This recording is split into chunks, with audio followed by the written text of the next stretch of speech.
Hello everybody, today we are going to discuss about global warming. I have presented this already in one video, how come we have these periods of global warming and global cooling affecting our planet. But we have to discuss this in detail to see exactly how this affects us on long term. Now, in our three-dimensional world, we have three kinds of rotations by the three dimensions. Now we have to analyze them all to see exactly how this rotation affects us with time, if we can estimate on long term, because global warming and global cooling seems to affect the planet on very long periods of time. So, we are going to discuss first the case of the first rotation, and we are going to consider the Sun and the solar system, the solar disk, spinning in this direction. Now, this is the first rotation which leads to a temperature which is more or less constant. If this is the Sun moving around the center of the galaxy being here, if there is a trace behind of heat, like I've said, that affects us more or less in the same manner. Which means, in 1 year, the temperature is more or less the same. Okay, there is summer and winter, but that is because of the vertical axis, which is not exactly perpendicular to the Sun disk, the solar disk. But this case leads to almost no variations in temperature. So I have to question, if I have global warming and global cooling, what moves exactly? Which is a new element which affects us slowly but steadily in such a way we have an increase in temperature, then a decrease in temperature, another increase in temperature, another decrease in temperature. For sure, it's not because of the first rotation. So we have to look at the second rotation. The second rotation, if this is the center of the galaxy, the story is the same. The Sun spins around this center of the galaxy, and it leaves behind that trace of heat. Now, I have explained this already. If the stars looking into the universe, the zodiacal signs, everything stands still, and our Sun stands still, they do not move, or at least they move around the center of a galaxy with the same speed, what varies. But we know that we move from one zodiacal sign to the next one in 2000 years, which completes a cycle, half a circle, in 24,000 years. And that is the reason why we have global warming and global cooling periods once at every 24,000 years. We get the heat when we are behind the Sun, and when we move, we no longer get the heat when we are in this situation. That is the case with the second rotation. But what can we say about the third case when we move in a certain manner? So, if this rotation leads to no variations in temperature, the second rotation leads to global warming and global cooling, what can we say about the third rotation? What that leads to? The third rotation is this one.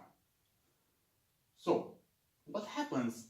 It seems to me the third rotation is somehow slow, much slower than the global warming and global cooling case.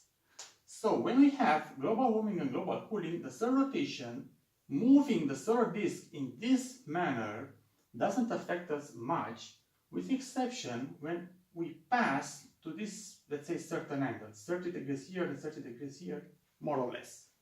In this area only, something important happens. When we are getting close to this area, we no longer see global cooling, because we are passing behind the Sun all the time, and we see a decrease in temperature for the cooling period, and we only have global warming at this level.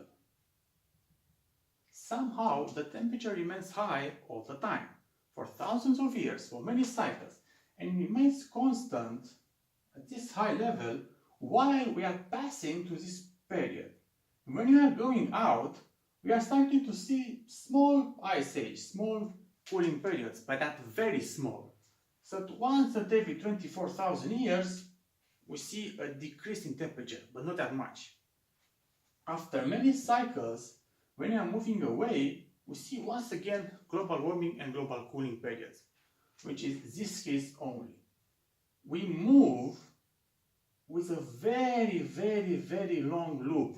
It seems to me we are talking about hundreds of thousands of years, if not millions of years.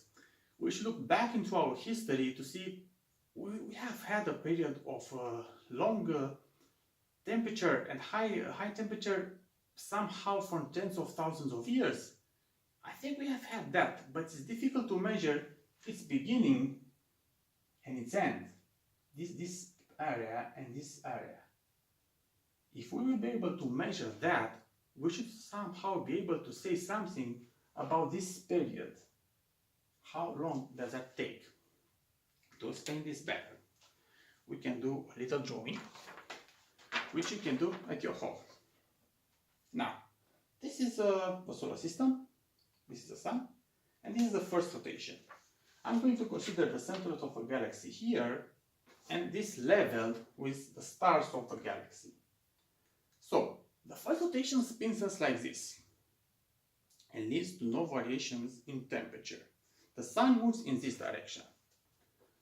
The second rotation moves the solar disk like this, and it makes this half a circle, this in 24,000 years.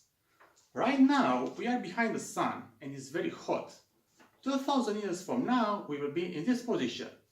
The sun will move like this and the earth is going to encounter the cold from the universe all the time. After 12,000 years, we are from today 24,000 years later. And once again, we spin behind the sun and we get the heat. This is global warming and global cooling. This is how this solar disk moves in time, like this.